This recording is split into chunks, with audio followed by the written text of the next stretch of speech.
WCIA 3 Plus. With Taylor Mitchell. This is Chat with the Chief. Welcome back to another week of Chat with the Chief. I'm your host, Taylor Mitchell. As a daughter of a law enforcement officer, I know how important it is to get to know our community leaders. Today, we're sitting down with the Champaign Police Department. We have Deputy Chief of Operations, Greg Manzana. Thank you so much for being here this morning. Thank you, Taylor. Appreciate you. Yes. We want to talk a little bit more about you, what you do, your background in law enforcement, how you got started. So tell us a little bit about your story. Grew up in the northwest suburbs, son of a couple of immigrants from the Philippines. Born and raised up there and came down to Champaign to go to the U of I. Law enforcement was never part of the plan there. I was supposed to be an engineer, doctor, something like that. In fact, everybody I grew up with is like in IT. That sort of thing. So I came down here with the plan to study engineering. It's going to be chemical engineering, and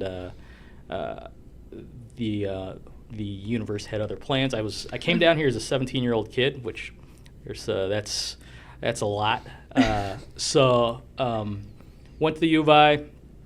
Had a disagreement with the U of I academically. They thought, hey, maybe go take a break. So I took a break over at Parkland for a year. Came back and graduated from the U of I, and one of the cool things about the University of Illinois is there is a program that I got hooked up with through the University of Illinois Police Department through the Student Patrol Program. And so got hired on there, I want to say it was like my sophomore year.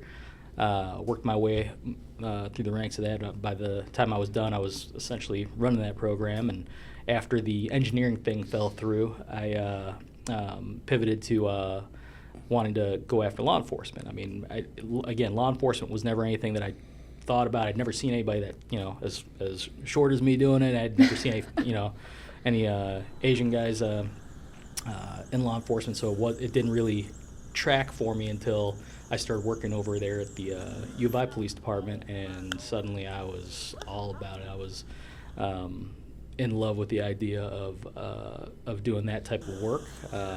Had that focus, and that ended up becoming the number one focal point in my life at that point. So graduated. Before I graduated, I started testing. I tested here with the Champaign Police Department solely for the experience, so that when I went back home, where I intended to work, I'd have a better chance of doing well on the tests and getting hired somewhere. Lo and behold, Champaign made me an offer basically within a month of me graduating, and I started my career here. And even after starting the career, my plan was to head north, but Champaign was it was an awesome experience. Work kept me down here, and I've since made my life down here and been here ever since. So what piqued your interest? Was your family just taken back? Like, hey, we wanted you to do this, and we thought this is what you wanted to do, and what is going on? Well, again, the U of I's engineering program is, their reputation is earned. It's probably hard to get into a program like that too. Yeah, I was just taking the coursework there, and they weed out the people who don't need to be there, and right. they did. But my folks were just happy that as soon as that fell through, I had another plan. And so once I told them right after I had my academic difficulties that I wanted to look at law enforcement. They're like, cool, we just want you to do something. And so they were supportive of it. They were supportive of me having a goal. They were supportive of me having focus. My mom still wants me to, she for the first, 10, 15 years, she'd keep asking me, okay, cool, you had your fun, you ready to leave? Because she's worried. She's a lot happier now that I'm behind the desk. But yeah, no, they were very supportive, and proud. They're just very, very concerned. But no, there was no law enforcement in my family. It was never really thought of as a possibility. We didn't, again, we never knew anybody who did it. Didn't really see people who looked like me doing it. I'm 5'4". I don't look like the typical officer. So. Yeah, so you are obviously doing something right because now you're in a leadership position. So tell me what the Deputy Chief of Operations does. Yeah, so I'm in charge of our uniform patrol division. So everybody that you see out there in uniform, I'm the top of that chain of command. Oversee all of our calls for service that when you're talking calling 911, responding to vehicle crashes. Doing all those preliminary investigations, that's what the Uniform Patrol Division does. All the proactivity, driving around, addressing traffic complaints, addressing loud music, all of that stems from the Patrol Division. We also onboard and train all of our new officers, and I oversee that program as well, along with a lot of our specialized units, our school resource officers, they all fall under the Patrol Division. Gotcha. So how has your career shifted? Because I'm sure you started just as an officer. What are some other jobs that you've had throughout working with the Champaign Police Department? Yeah, it's funny. I just we hired 3 new guys this week, and I just sat down with them yesterday, and part of that is kind of explaining my career path and looking back on it. It's been interesting. I spent right about 10 years as a patrol officer, working mostly evenings and nights. Got promoted in 2012 to patrol sergeant, and I did that for about 7 years before I took a position overseeing alcohol enforcement and special events. Did that. That was interesting because I went through the pandemic in that position, actually doing dual roles, and then returning to the street. And then from there, I got promoted to lieutenant. Was a patrol lieutenant for a year, and that was the year we lost Chris Oberheim. And then after that year, I went to the Office of Professional Standards, commonly known as Internal Affairs. I did that as a lieutenant for 2 years. And then I got the opportunity this past year to go to the Investigations Division, and I led the Investigations Division for a year before being promoted this past January to Deputy Chief, and rolled straight back into patrol as a patrol DC. Any moments that stick out to you in your career, maybe rewarding moments that you can share with us? Yeah, I don't know if it's an indictment of my personality. You say moments, and I immediately go towards all the horrible ones. Right. As far as rewarding moments, yeah, they're there. You kind of have to dig, but they are there. It was really cool. I've had to do CPR, or I've attempted CPR on a number of people. And there was one guy one of our new guys, jumped right in there, gets going. I start helping. And I'll be honest, I did not think that we were going to be successful. Months later, I'm talking to this guy on the phone. He's talking about how he's going to, he was looking forward to walking his daughter down the aisle, all of that. And I, just one of those instances where you're just like, I can't believe that actually happened. And so we managed to save that guy. There are other calls where, like, I can't believe that happened. Or, people will come up to me and recall instances that they've interacted with me that just, it was super impactful to them. Have no idea. I got stopped in Springfield just a month or two ago by he's a grown man now, but he was a kid when I interacted with him, and it was a sad situation where we ended up having to arrest his mom. We ended up having to fight his mom, and he and the rest of his family are all on the side, and they're giving lessons about her behavior, and he was just so appreciative. It was awesome. That's amazing. How often are you able to see the outcome of your cases? Because I know that's not common. It's kind of like you respond to the call and then, maybe the hospital takes over later. But when do you actually get to go back and see the fruits of your labor? It's pretty rare. Yeah. You just, we are there for the crisis points, and it's very rare that we get to see the follow up. When it happens, it can be pretty rewarding. That can be pretty awesome. Yeah, those are probably some of your favorite moments, is just seeing like, hey, this man now gets to walk his daughter down the aisle, and it's because of all of the hard work law enforcement does. Yeah. So we, of course, appreciate everything that you do. What's a lesson that you hope to pass down to the younger generation? Just be kind.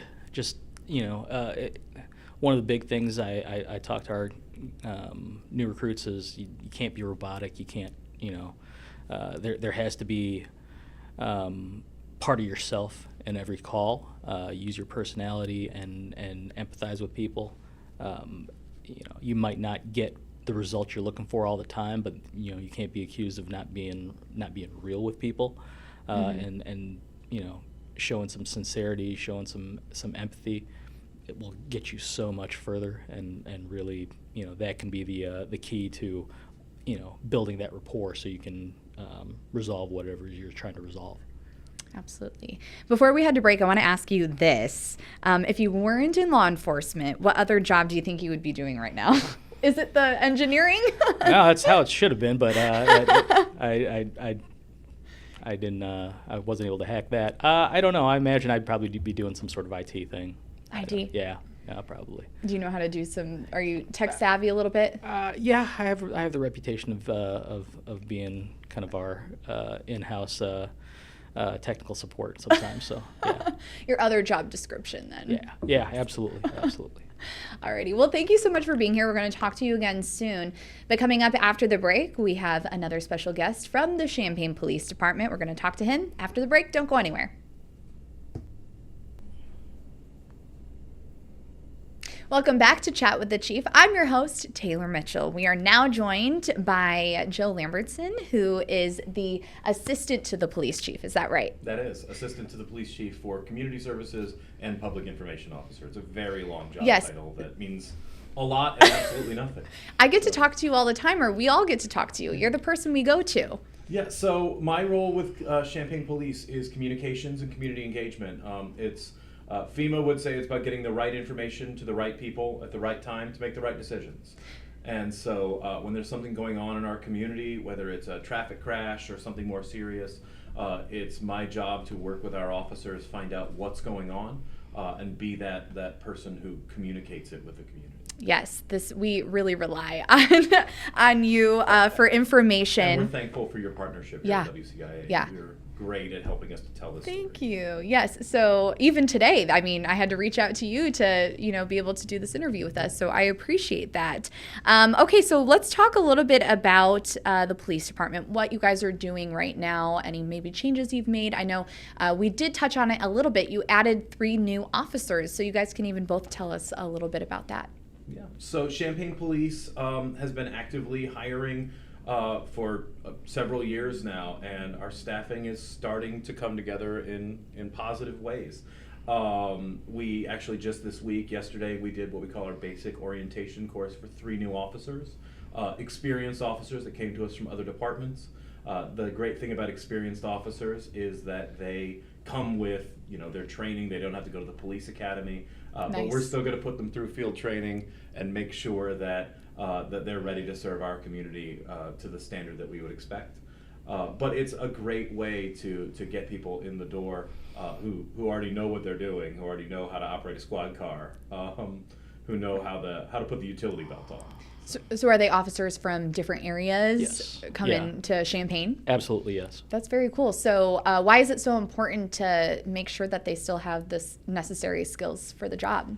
It's just our commitment to our citizens. What other community standards are might not match ours. We want to ensure that before we release these officers to police our citizens, to police our community, that they are, trained to our standards, trained to what the city of Champaign wants their community members to deal with when they're dealing with the police. Additionally, it's like any job, right? You need to know the tools and the systems. True. They need to know how to write a report and log it in our records management system, and things like that take time and repetition. Definitely. Are they already out, ready to go now, or are they still training? This was week 1 of their, basically it's their basic orientation course, and then they roll through a 20-week field training program, on the job training. Very cool. Yeah. Okay. What are some top concerns you're hearing from residents? And then we talk a little bit about violence and a little bit about traffic. So what is the police department doing to help that? Yeah, so certainly we've seen some serious incidents in recent weeks that are cause for concern for our community.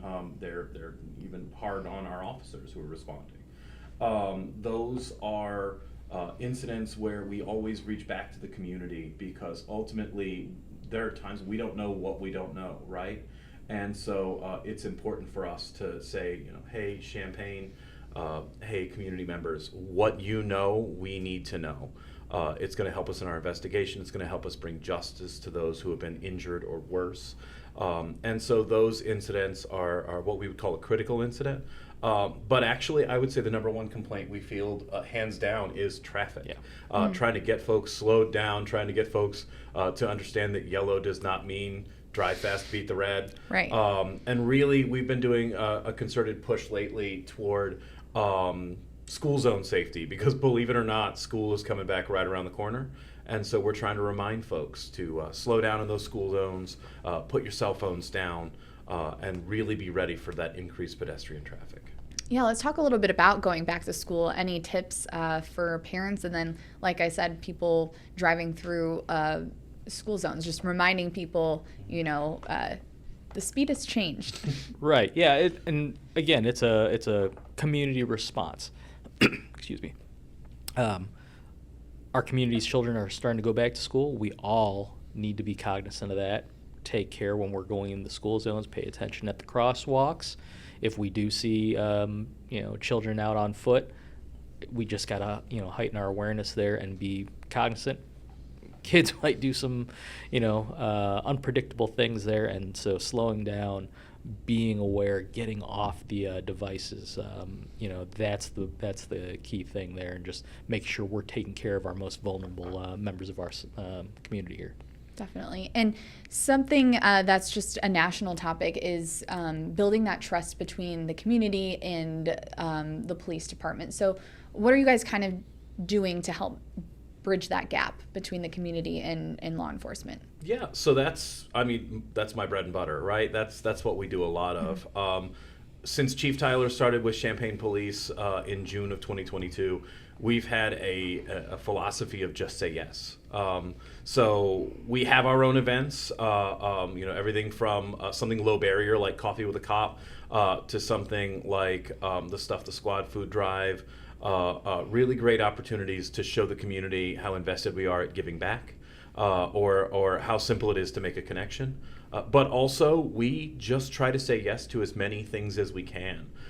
Community meetings being held by other city departments or other organizations, but also just opportunities to connect with people. This weekend, we're doing a back-to-school event, giving out school supplies to kids in one location. I believe that's at the Public Health Department on Saturday. And then we're going to be attending a barbecue at Douglas Park on Sunday. And it's just being present whenever we have the resources to do so, and making sure that we're connecting with our community where they are. And kind of talking, like we're talking about back to school, we're talking about kids, how important is it to communicate and with young teens? I know that's been a problem, teen violence. Why is it important to show presence and be a good mentor? I mean, you said it yourself that we have a lot of we have teens in this community that are hurting, teens that in this community that are not just becoming victims of violence, they're perpetrating the violence, and finding some sort of connection, finding some way to interrupt that path towards, death or destruction. There, that's the key. That they're part of our most vulnerable group, and we have to try and bridge that gap so there is some light at the end of the tunnel, so they don't have to choose that path. And it's critical to try and intervene before irreparable harm is done. You know what I mean? Sure. And I look at things like the Community Gun Violence Reduction Blueprint that the city put in 2022, where law enforcement is just one pillar of that, right? Our officers are proactive in some ways, but reactive in a lot others. And so having programming like what's provided through our Blueprint partners is crucial to that. Being able to address those root causes of gun violence, things like hopelessness, things like a lack of economic opportunity. Those are all things that Champaign is all in on and has been for a few years now. It's unfortunate, it's awful to see some of the things that have happened, but that's not who we are as a community. Individual acts are ultimately individual acts, and so ensuring that our community knows, that we are a community that cares. If we can get to these kids and explain, you're in a community that cares, that's where we are in Champaign. Okay.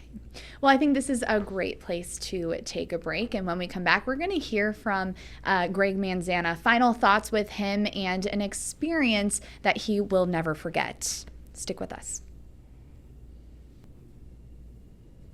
Welcome back to Chat with the Chief, sharing some final thoughts with Deputy Chief Greg Manzana. Again, thank you so much for joining us here on our new digital app show. Want to talk a little bit about an experience that you had over in D.C.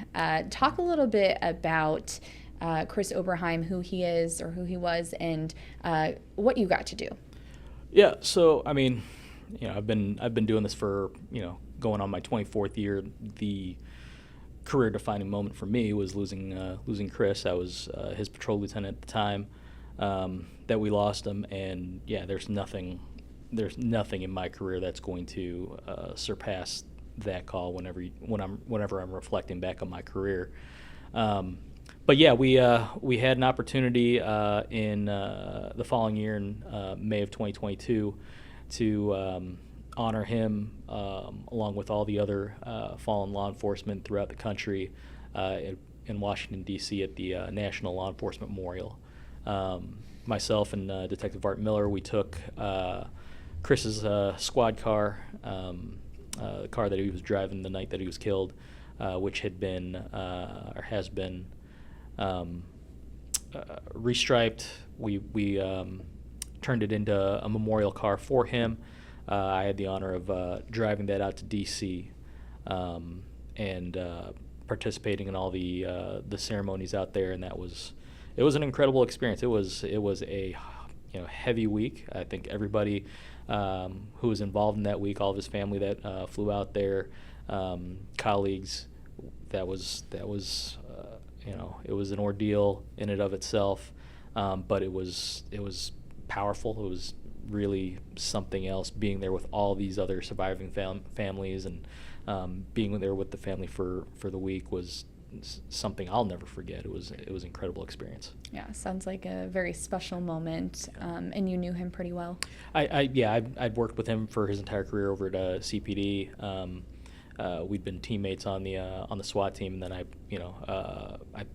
can't recall if I was promoted, I think, a couple of years into us working together, but it was interesting. I was his, like I said, I was his lieutenant there towards the end, and I remember, several nights we're, parked in our back lot, just sitting car to car. He's talking about his daughters and talking about softball tournaments and that sort of thing. But yeah, no, the getting to know his family in the aftermath. Incredible people, and getting to see